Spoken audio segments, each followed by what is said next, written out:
Welcome back to the A&E podcast. I'm A. And I'm E. And we're talking about AI today. Yes. Okay. Yes. This is a topic that Elsie and I have been wanting to cover for the last couple of weeks. And every time we're talking to each other, like, in person, we're like, we have to save it. We have to wait. Because it's such a nuanced topic in the writing community. But I specifically wanted to bring it up because two artists that I have been following and also have received commissions from have made like full posts on their Instagram saying that people are bullying them for potentially using AI. Mm-hmm. And because I have worked with them before and I have, done the whole commission process with them, I know for a fact that they don't use AI. Mm-hmm.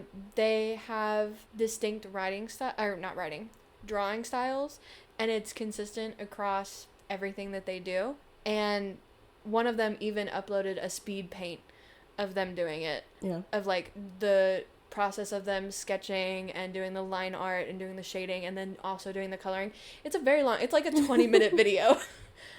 Which I watched, not because I believe that they have AI, but because I find those videos very like therapeutic to watch. Mm-hmm. I'm like, yes, draw the pretty lines. But yeah, two of them. And I was like, okay, this has to be like, not necessarily like a trend, but like, so this has to be something that I'm like, this has to be a bigger thing than I think what I know of. And obviously there's like AI involving like writing and stuff like that. But both of those instances I just saw within the last maybe 2 days. Mm-hmm. So I was like, okay, no, we have to talk about this. That kind of reminds me of the Stickergate 2 situation, mm-hmm. where like after all of that, the initial drama, then people were like, oh, and they're also stealing art. Like the art stealing and selling is such a big thing that now it's kind of like a witch hunt, especially with AI getting so scary good. Mm-hmm. Like I was talking to someone the other day where now I feel like I can swipe, and because you're swiping and you're going so quickly, I'm not like inspecting the pictures like I would be if I was like going to commission an artist. Mm-hmm. So I'm getting got, and I'm like, then you get the community note, oh, that thing you reposted or liked was AI, and you're like, huh?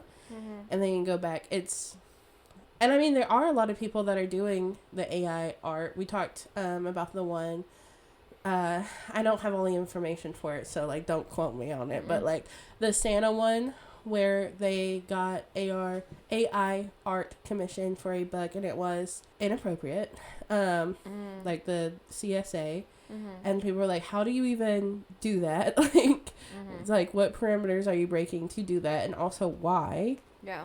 And also why? Yeah. I don't know. It's scary. It's a scary time, and also, not everyone has to be an artist. Mm-hmm. I think everyone can be an artist. I think about Chuck Tingle had posted about, trying to not misquote him, but essentially, like, everyone's an artist even if they haven't made something. And I think having that mindset is much more conducive to creativity than, like, oh, I have to put something out, so I'm going to make AI did it. And it's kind of like I did it. Mm-hmm. Like, I'd rather someone call themselves a writer and never have published or written a book, mm-hmm. than to someone call themselves a writer and have, like, written a prompt. Yeah. And I don't know. It's... Obviously, we're seeing AI in a lot of jobs and analytical things. Mm-hmm. And I'm like, I don't want it in the creativity space as well. Yeah. So it's an odd thing because it is making a witch hunt for real artists and real writers. Like, I know with the monsters and also with sentient objects, like, a lot of people are like, this can't be real. Mm-hmm. Like, you think AI could conjure up the things that I'm conjuring up? This has to be from the imagination of a lonely person. I was gonna say child. I was like, no, I'm a grown up now. But someone who grew up as a lonely child. How about that? Yeah. I don't know. But then it's on the artist now to, like, have to prove that they're real. Yeah. And then that's mm-hmm. a whole other headache. And then it's happening because these AI are learning from these artists. So mm-hmm. it's like, mm-hmm. Yeah. There's an author that I've been following for a while, and they put out a collab series, with some other authors that I no longer support. And at the time, I wasn't writing. I was still just in my reading bag. And I had found them through the Kindle Unlimited, like, suggestion thing. That's like, oh, you read this. You would want to read this. And then you just keep going down the same hole. Exactly. And because they're all in the same series and, like, the covers look the same, I was like, okay. So I read a bunch of them.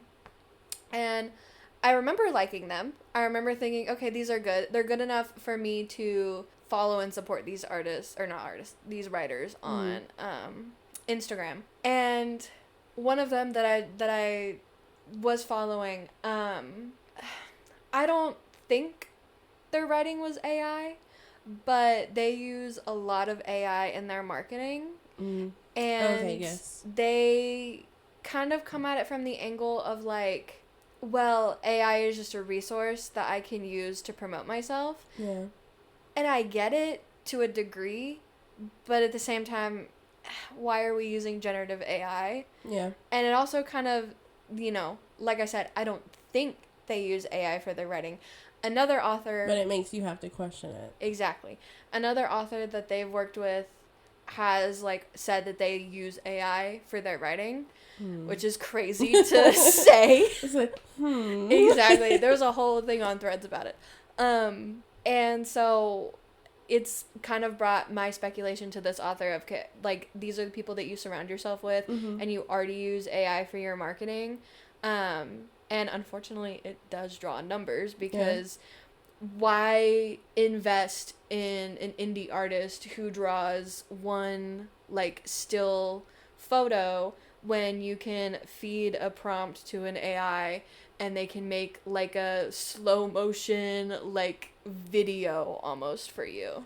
I'm not to get too, artist with it, like, I'm just, you know, like, but I guess my brain is, besides the whole ethical implications and burning up our, you know, water supply and all of that, what's the point? Like, I make stories, whether it's, like, with, you know, obviously books or acting or even this podcast, like, being creative is something that I feel like is connective tissue and is, like, an outlet that, like, means a lot. So I'm like, so what's the point? Like, what are you, besides profit, I suppose, like, what are you getting from it? Do you feel accomplished?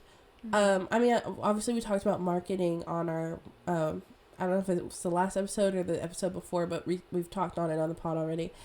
And it is a lot of work. Like, because my next thing I was going to be like, well, it's a lot of work, but sometimes you have to do work. But then that sounds ableist.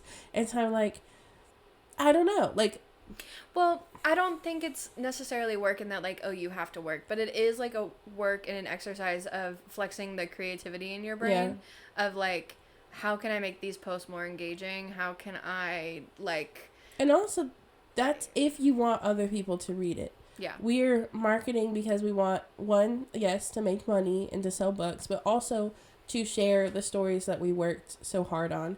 But, like, you don't have to. You don't have to write to publish. You don't have to make the post and do the gambit if you don't want other people to, like, look at it and, like, engage with other artists. So, like, I guess that's why I come back to is, like, one, again, there's the whole implications of AI in general, but specifically with this, what's the point? Like, what are you... And the only thing I can think of is profit, because, like, but you know what I mean? Like, what are you gaining from not having your hand in your work? Yeah. So I went on a date recently, and the topic of AI came up, so that's, Oh, okay. Okay. We have not debriefed the date yet, so this is first, like, info. But they are, I'm trying to think of how vague I can be. They work in finance. And they were asking me about, like, my thoughts on AI. And it felt very much like a setup. Like they're trying to catch me in something. And I was like, don't love it. That's my thoughts on it. And they're like, okay, good. They're like, my workflow has changed. Yeah. My workflow has changed drastically. They're like, a project that used to take me 8 hours now takes me 2 hours. Which, sure, sounds good. Now I'm doing triple the amount of projects. And I was like, and they said that they still have to go back and follow up on all of this work that they're not doing, and because they work in finances, The AI brought back a number that said their difference from last year was $25. Do you want to take a guess on what their difference from the previous year was? Not $25. Billions. Yeah. Oh. And so they were like, so I am not only doing triple the amount of projects that I was before, I'm also having to double check this machine that is doing vastly horrible numbers. Yeah. But I have to do it because if I don't, like my boss, I could lose my job. Yeah. And I was like, that's crazy. So then they, like I said, this is the part where it seemed kind of like tricky. They're like, do you use AI in your writing? And I said, absolutely not. And I was like, I need to get these things out of me. Like there would be no fulfillment or purpose for me, regardless of, like I said, the implications and like, you know. Yeah. And so I was like, so no. And they were like, not even to like do your edit or proofreads. And I said, no, I understand why. Because for me, formatting is the hell. But I also like it. I like, at that point, you've got all your pieces and you're just molding it together. It's just eventually that I get like burnt out with it. But I said, also, my books are being read by humans. So I want humans to help me edit it. And sometimes I have to go in and add like a line because not every joke that I make is for everybody. Most of them are for me. And so like I might add like an explanation or like, oh, this word is changed like this on purpose or whatever. But because it's other people reading and reacting to it and helping me, like ARC readers and beta readers, whatever, helping me edit it and format it, and we have this like cycle of ideas, that's what makes the editing worth it, even if it's the bane of my existence at the same time. Yeah. Or like I learn something every single time. I learn how little I know or remember about commas and prepositional phrases every single time. But I was like, I wouldn't get that fulfillment if I did use it. And I hate calling it a shortcut, and because like I'm not against people having help. I'm just against this help in this way that is not creative or, do you know what I mean? Or building community or building like. It reminds me, like this whole like conversation of AI kind of reminds me of when Turing machines were becoming computers, and they were like the conversation of now this machine can do the work of 100 people in a fraction of a second.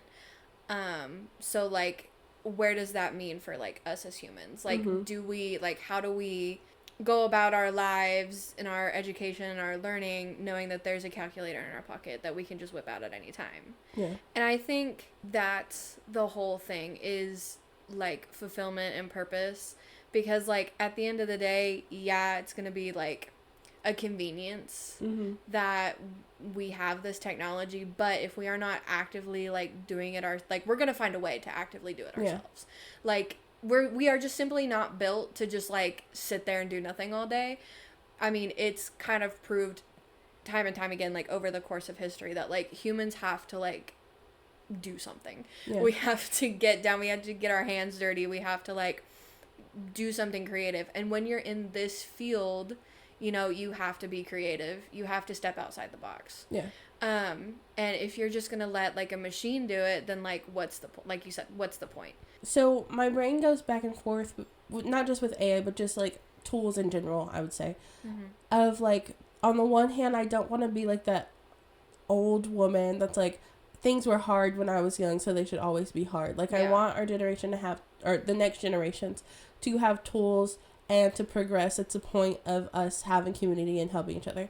However, I also, obviously with writing, but also with crocheting, which is textile, it's both things. While something fun and creative and you know, you can make profit or you can just do it or make things, makes me feel connected to like my ancestors in a weird way, or like learning how to crochet, but then also going back and doing research on textiles and like weaving and like community with like women and how like that's progressed, and lace work and all of it. Like, I'm just, again, you nerd out, you hyperfixate, you do this research, and then like thinking about like crocheting, and it makes me feel like braiding and like, I don't know, it's all these creative things of community being passed down. And yes, things are easier. Even sewing and using a sewing machine can be easier if you know what you're doing. than like having to like do each loop by hand. But it makes me feel so much more like prideful. Like even the worst even my worst mistakes is still impressive because I did each loop by hand. And same thing with writing. Yeah. Even the books that like maybe meant more to me, or like I have works not under Elsie where like the first book is maybe not like the prime thing, but I'm still so proud that I put it out. And so it's also cool to like see progress and connect with other authors. Like I know I complain with like being overwhelmed with opportunity, but like it's so cool to share these stories. And I think back to like being around the campfire and like the cave paintings. Like we've always been artistic people in the same way that we've been analytical and like progressing. And it's just diminishing all of that. Yeah.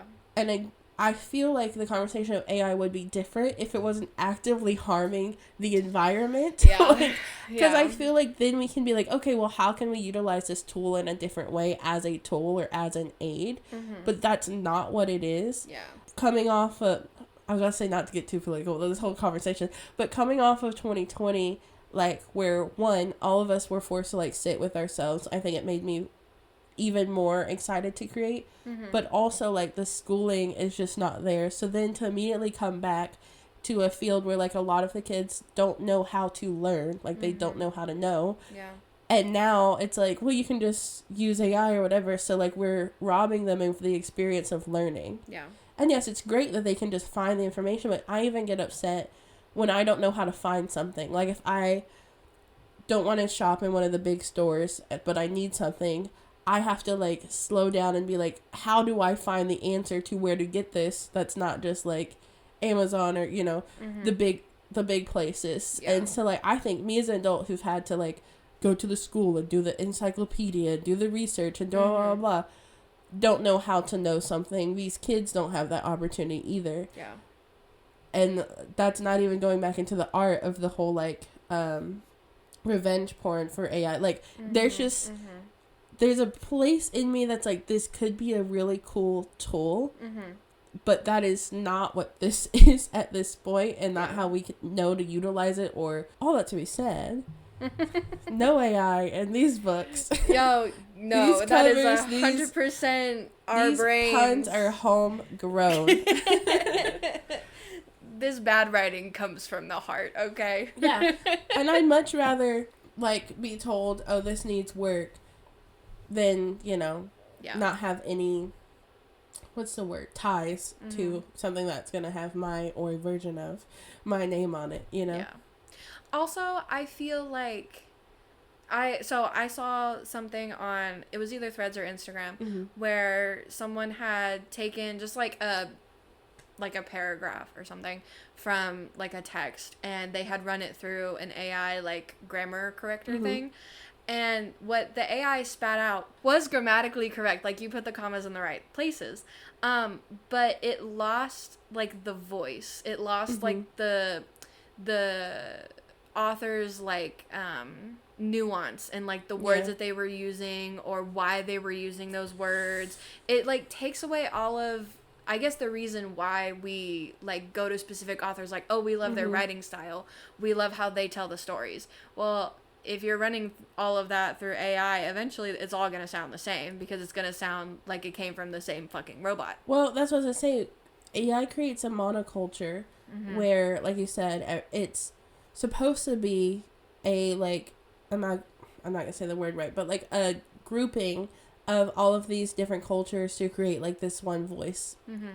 But we are not that. Yeah. And I think it's a good thing that we're not a monoculture, like meaning like all humans.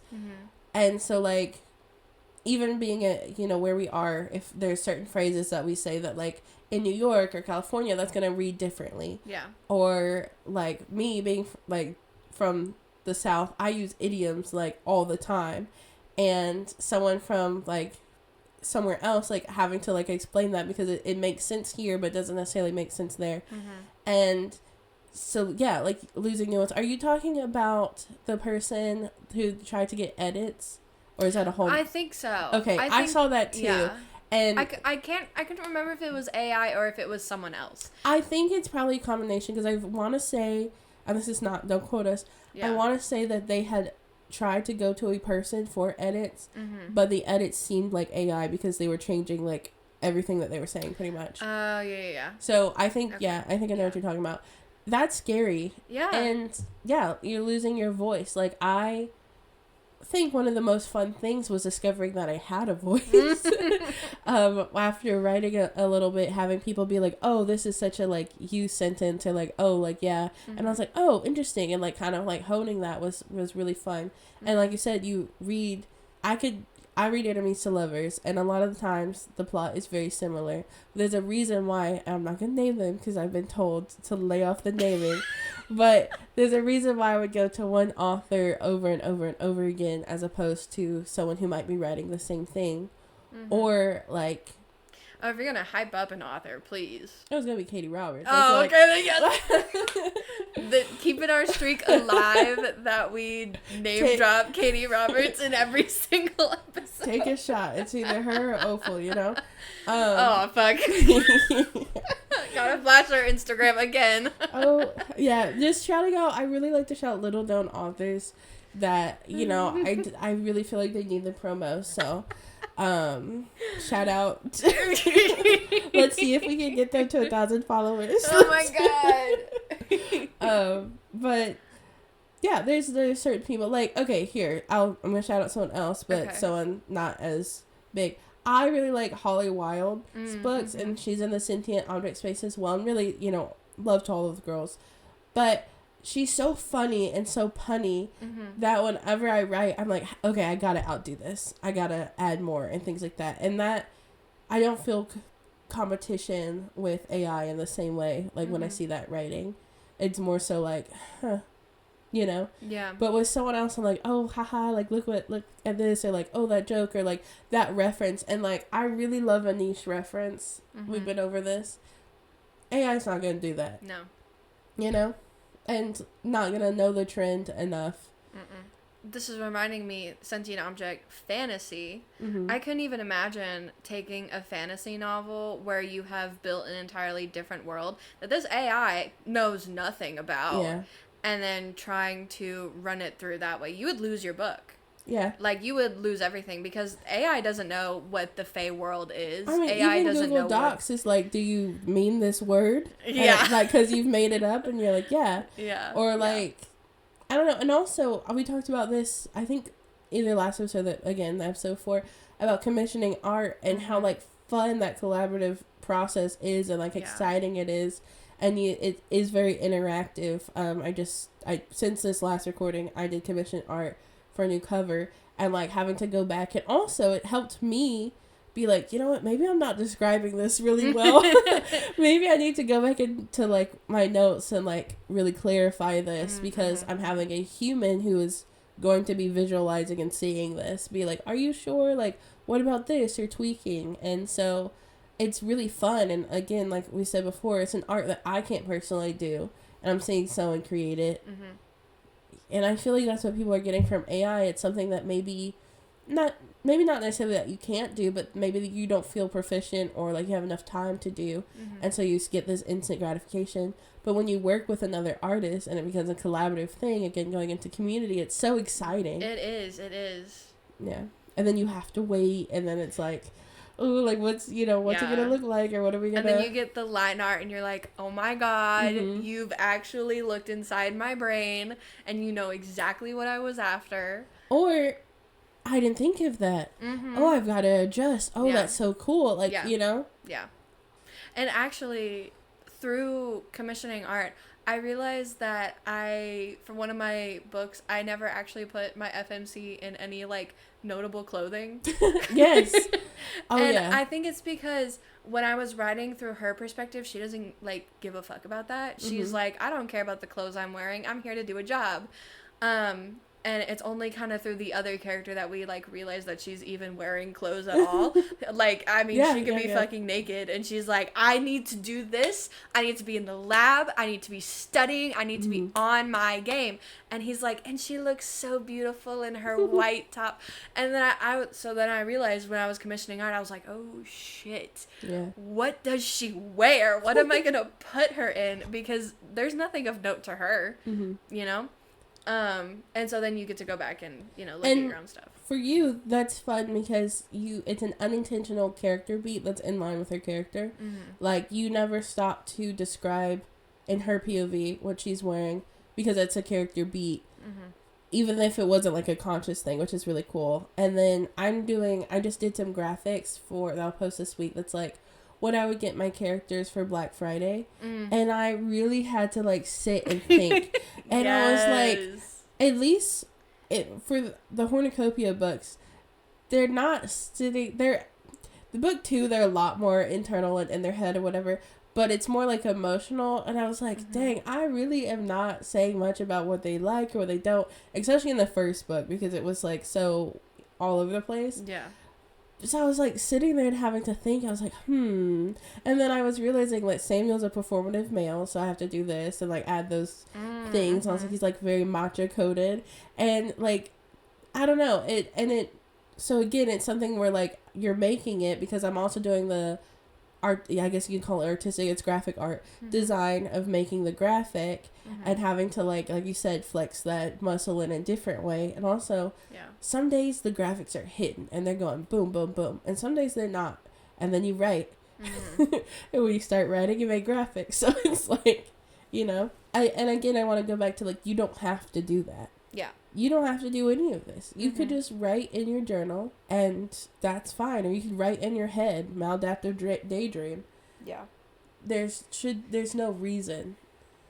I think the very last thing that I want to talk about is kind of going back to when I was talking about that group of authors. I read their content not knowing anything about like who they are, about the AI situation, because it was recommended to me. And I bet if I like go on my personal Goodreads, like I gave them like 3-4 stars. Purely as a reader, not as a writer. It sucks, I think, that we have to do our own research. Oh, yeah. Like, we can't just go in blindly and think, oh, of course this author isn't using a machine to write their stuff. It's all from their head. When, in reality, like, it's a possibility. Like, the percentage is never 0. And I think it sucks, especially if you are a reader who doesn't want AI and you want, you know, like you said, you want the community, you want the like a human wrote this, how it's gonna sound, like you want the distinct voice, you want all of that, and then to be like, okay, well, before I download this book, I have to stop and I have to check this author's Instagram and I have to check this author's threads and I have to make sure that they're not you type in an author's name and canceled comes behind it and you're like, no, dang it, why? No! Yeah. Let me see. Yeah, with run a book club, and we're trying to come up with our books for the next year, and we are all like coming together with lists or whatever, and having to be like, oh well, no, not this person because they use AI. Oh no, this person plagiarized this book, and you want to read indie as much as possible, but then like if something we want indie but also popular enough that like we can get people to join the club because these are like the ones that'll be up for the year. Yeah. So it's been so hard, and we are really cognizant of like we don't want all male authors or like a bunch of repeats, so we want to like venture out, so like having to do that and then do the research is very disheartening, like I said, on a reader's front, not just on as someone who writes, because it's like, well, yeah, where do we go? It's like you're doing all of the hard work and you look over and your coworker is like half-assing it. I'm gonna be honest. No, that was somewhere else. Elaborate. Because we worked together, so I was like... No, okay, no, first of all, I know. You weren't my coworker. No, I know. I was thinking of your coworker. Oh. Yeah. So anyway, This has been... Okay. I'm E. And I'm A. Bye.